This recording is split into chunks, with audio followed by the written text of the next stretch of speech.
Hello, আমি মধুমিতা। আমেরিকাতে একজন বাঙালি কর্মরত মহিলা। সেই জন্য সকাল সকাল 5:30টার সময় উঠে পড়েছি। আজকে তোমাদের আমি আমার গোটা দিনের মধ্যে দিয়ে নিয়ে যাব একটা রেগুলার দিন।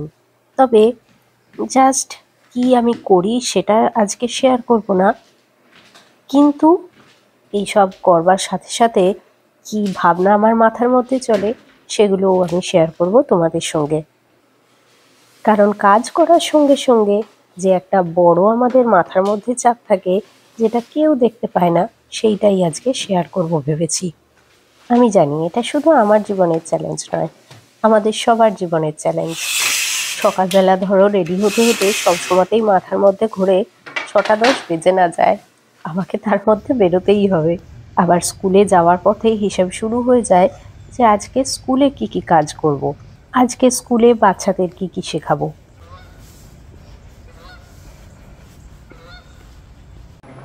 কারণ ওরা তো বাচ্চা, ওদের সারাদিন না এঙ্গেজ রাখলে তখনই ওদের সব বদমাইশি বুদ্ধিগুলো কাজে লাগায়।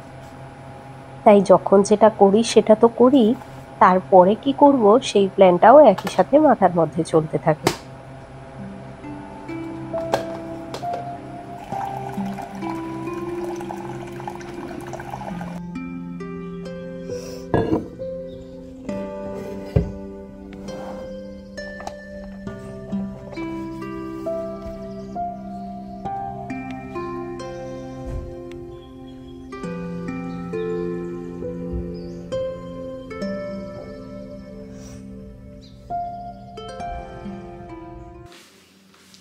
লাঞ্চ করতে এসেও যেমন মাথার মধ্যে চলে যে কি ডিনার বানাবো, পরের দিনের ব্রেকফাস্ট বানিয়ে রাখতে হবে, পরের দিনের লাঞ্চে কি রান্না হবে।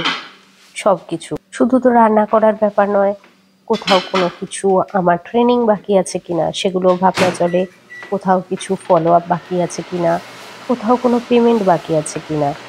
মাইক্রোওয়েভে লাঞ্চটা গরম করতে করতে ফ্রিজটা খুলে দেখে নিই কী কী আছে, সেই অনুযায়ী ডিসাইড করব কালকের ব্রেকফাস্ট, আজকের ডিনার এবং কালকের লাঞ্চ। তবে সব সময় যে বাজার কি আছে বা ফ্রিজে কি আছে তার উপরে ডিপেন্ড করে আমার ভাবনা চিন্তা তা নয়, মাঝে মাঝে নিজের খাওয়ার ইচ্ছের উপর ডিপেন্ড করে কি রান্না করব।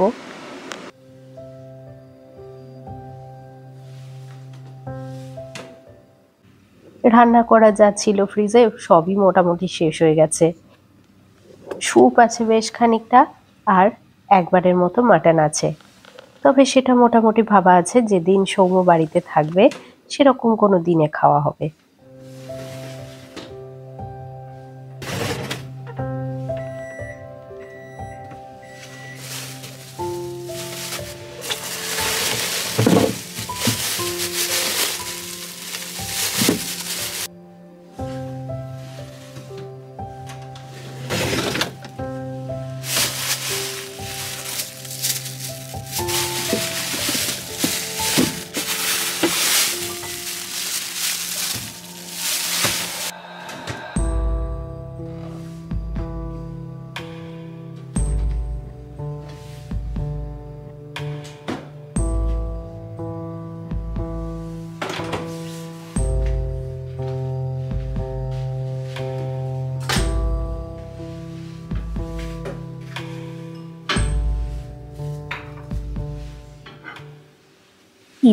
কি বানাবো ভেবেই পাচ্ছিলাম না। তারপরে হঠাৎ মনে হলো সৌম্য 2 দিন আগে চিকেন উইংস এনেছিল, কয়েকটা মাত্রই পড়ে আছে, সেইগুলোই ডিফ্রস্ট করতে রেখে দিলাম, আজকে রাত্রে ওটাই খাওয়া হবে।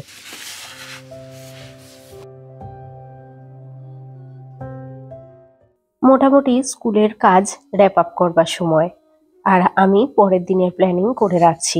আমাদের অনেক বোর্ড ডিসপ্লেও করতে হয়, তো সেই সবের জন্য আজকে থেকে প্রিপারেশন করে রাখলে কালকে সকালবেলা এসেই আমি সেগুলো আগে করে ফেলতে পারি। তাই সেই প্রিপারেশনটা আমি আগের দিনই করে রাখতে পছন্দ করি। 3:15 বাজলো, স্কুলের কাজ শেষ, বাড়ির পথে রওনা। এর মধ্যে মেন্টালি কিন্তু শিডিউলিং চলছে যে আমার ইভিনিংয়ে কী কী কাজ করতে হবে। ভ্যাকিউম করতে হবে, ঝাড়ু দিতে হবে, গ্রসারি না আজকে করতে হবে না, বা কোনো দিন যদি করতে হয় বিল পে করতে হবে, এই সমস্ত। এটা কখনোই শেষ হয় না। বাড়িতে ঢুকতে গিয়েই মনে হলো যে কাজগুলোয় একেবারে জল দিয়ে ঢুকি। একবার ঢুকে পড়লে তারপরে বেরিয়ে জল দেওয়া আমার হয় না, বাইরেই পাইপটা রাখা থাকে, কলটা জাস্ট অন করে জল দিয়ে ঢুকে পড়ি বাড়িতে।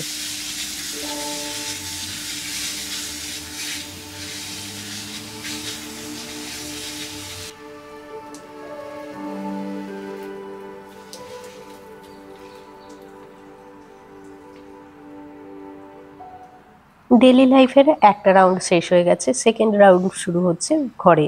সেকেন্ড রাউন্ডটাও কিন্তু খুব একটা ছোট যায় না, সেখানেও রান্না করা, বাসন মাজা, লন্ড্রি, আরও কত কিছুই থাকে। নিজের ফ্যামিলির থেকে দূরে থাকা, এই কালচার, দুরকম কালচারের মধ্যে জাগলিং, কত এক্সপেকটেশন, কত রেসপন্সিবিলিটি ফুলফিল করা, এইসবের মধ্যে মনে হয় একটা বিশাল মেন্টাল লোড নিয়ে আমরা চলছি। আর অ্যাজ অ্যান ইমিগ্রেন্ট ওমেন আমরা এটাকে খুব শান্তভাবে হেসেই বহন করি, কারণ সেটাই আমাদের করতে হয়, কারণ সেটাই আমাদের জীবন। একান্নবর্তী পরিবার ছোট হতে হতে আর একজন দুজনের ঘাড়ে সব ভার চাপতে চাপতে আজকে আমাদের জীবনে আমাদের উপরে এক একজনের উপরে ভারটা অনেক বেশি হয়ে গেছে। আর এই সব ভার কমাতে এসেছে কিছু মেশিন, তবে সেই মেশিনে ফিজিক্যাল লোড একটু কমাতে পারলেও মেন্টাল লোড কিচ্ছু কমাতে পারে না।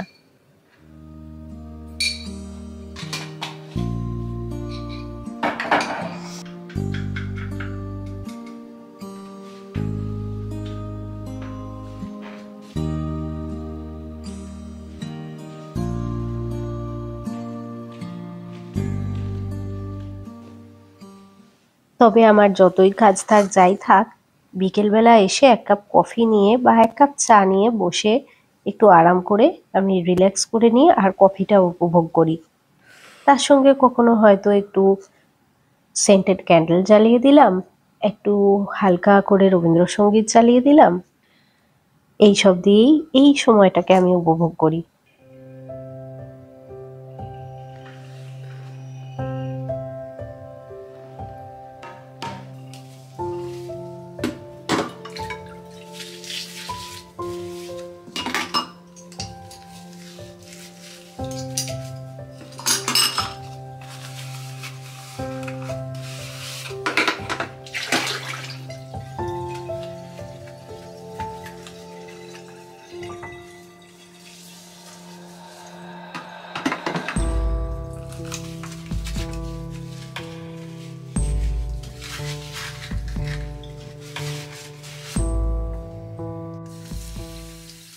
চলো এবার সবচেয়ে খারাপ লাগা কাজটা করে ফেলি, সেটা হচ্ছে বাসন ধোয়া। কিন্তু এর মধ্যে মাথাতে চলছে এরপরে আর কি কি কাজ করতে হবে। এক তো চিকেন উইংসটাকে ম্যারিনেট করে রাখবো, তবে সেটা তো খুবই ছোট্ট কাজ। নর্মালি ম্যারিনেশনটা আমি করে রাখি, তারপরে এয়ার ফ্রায়ারে বেক করাটা সময় করে। বাসন ধুতে ধুতেই খেয়াল পড়লো অনেক দিন ধরে কয়েকটা জামা কাপড় কাচবার কথা, যেগুলো একটু হাতে ঘষে দিতে হবে, সেগুলো পড়েই আছে।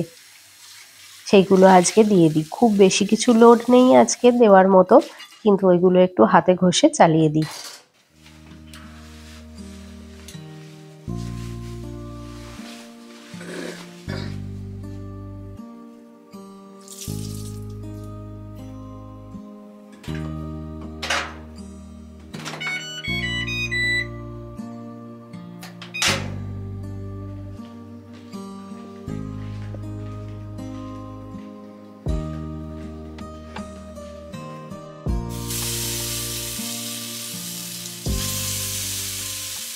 ফাইনালি আমি ভাবলাম দুপুরের জন্য করে রাখি একটু চিংড়ি পোলাও।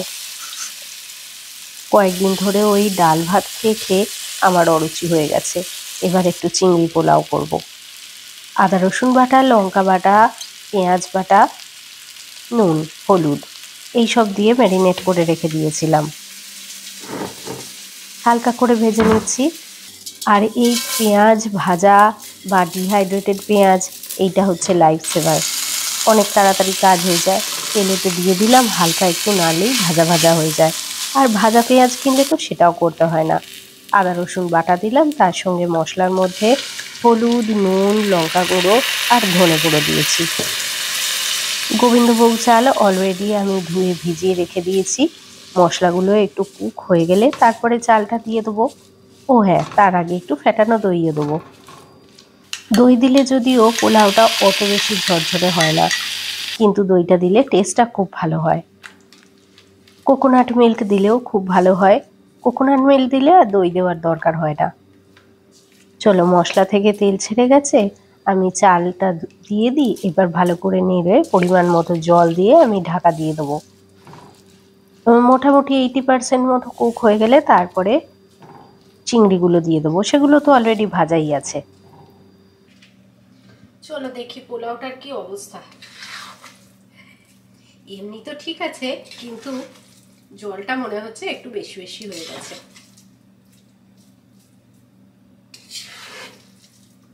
একটু বেশি ঘাঁটা ঘাঁটা হয়েছে, ঝরঝরে হয়নি। অ্যাকচুয়ালি যখন শরীর দেয় না, শরীর বেশি ক্লান্ত থাকে, তখন এইসব সমস্যা হয়। তো সে ঠিক আছে, তাতে অসুবিধা নেই। সৌম্য এইসব কোনো কিছুতে আপত্তি জানায় না, যা দিই খেয়ে নেয়। তো সেই জন্য ওকে শুধু পটল না দিলেই হলো, ওর আর কোনো কিছুতে আপত্তি নেই। পটল যত ভালো করেই রান্না করে দাও, ওর সেটা ভালো লাগে না। আর অন্য কিছু হলে যেমন রান্না হবে ও খেয়ে নেবে।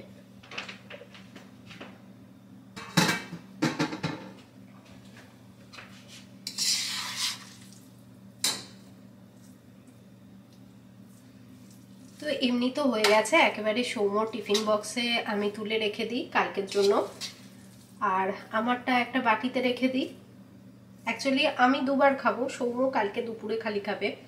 সৌম্যর শুক্রবার রাত্রে অফিসে খাওয়া দাওয়া আছে, তো সেই জন্য আমি এটাই খাবো। ও ভালো ভালোই খেয়ে আসবে, অফিসে খাওয়া দাওয়া যখন আছে ভালো ভালোই খাবে, তো আমি এইটা খাবো।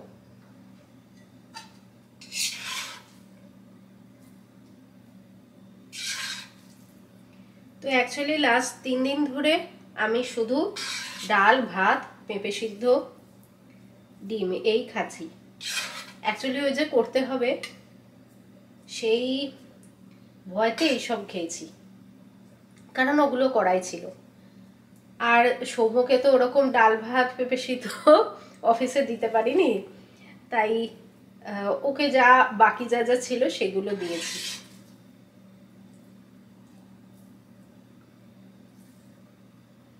বাট ওই নিরামিষই চলছে আমাদের।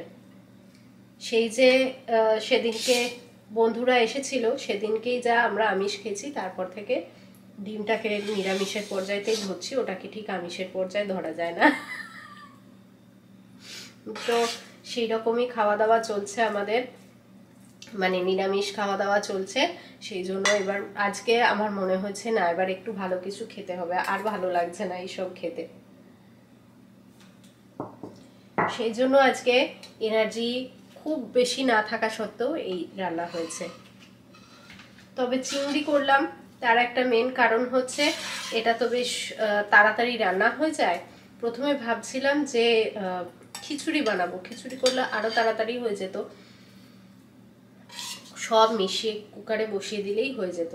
কিন্তু তারপর মনে হলো না, আমার একটু ভালো কিছু খেতে ইচ্ছা করছে। অ্যাকচুয়ালি একবার আমি ভাবছিলাম এর সঙ্গে আলু দেবো একটু ছোট ছোট করে কেটে, সেটা দিলেও খুবই ভালো লাগতো, কিন্তু সেটা আর দেওয়া হয়নি, ভুলেই গেছি।